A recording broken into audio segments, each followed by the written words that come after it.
रामधारी खंड 1 से प्रतिलेखन संख्या 4 शुरू। सभापति महोदय, सरकार ने कई कृषि फार्म खोले हैं विराम। क्या ये फार्म घाटे में नहीं चल रहे हैं? Question mark. अगर सारे खर्च जोड़ दिए जाएं, बड़े बड़े अधिकारियों के वेतन जोड़ दिए जाएं, तो पता चलेगा कि सारे ये कृषि फार्म घाटे में चल रहे हैं विराम। क्या इसी तरह से आप सारे किसानों को घाटे पर खेती करने के लिए मजबूर करेंगे? Question mark. पैरा, जिस क्षेत्र से मैं आता हूँ वहाँ एक पुल बना है विराम। मैंने 10 वर्ष तक अपनी विधानसभा में इस पुल के लिए कोशिश की है विराम। जिस दिन से मैं यहाँ आया हूँ बराबर उसकी चर्चा करता आ रहा हूँ, बराबर कोशिश कर रहा हूँ विराम। मैं कहता हूँ कि गंगा पर वह पुल बने। उस पुल को बनाने का आश्वासन भी मिला था विराम। एक प्रश्न के लिखित उत्तर में यह जवाब दिया गया था विराम। यह कहा गया था कि इसको हाथ में लिया जाएगा विराम। अब मालूम हुआ है कि उस योजना को उठाकर ताक पर रख दिया गया है और यह पुल नहीं बनेगा विराम। इन लोगों ने क्या कसूर किया है? Question mark.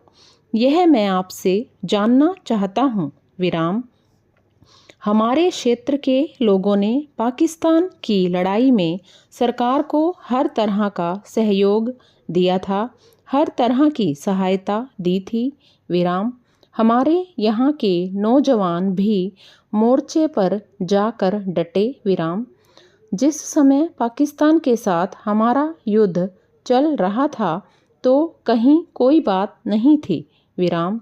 अन्न की कमी कहीं नहीं थी विराम।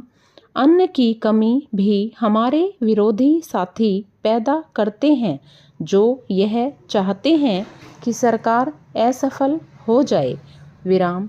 ये लोग जो कहते हैं उसको आप समझें विराम।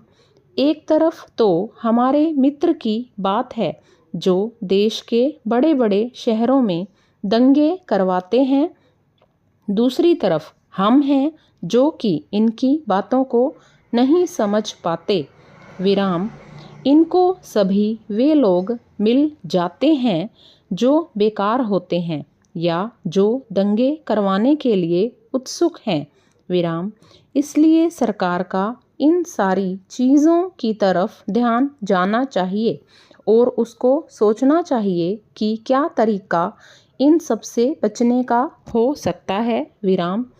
एक ही तरीका हो सकता है कि इस देश में हर आदमी को काम मिले विराम।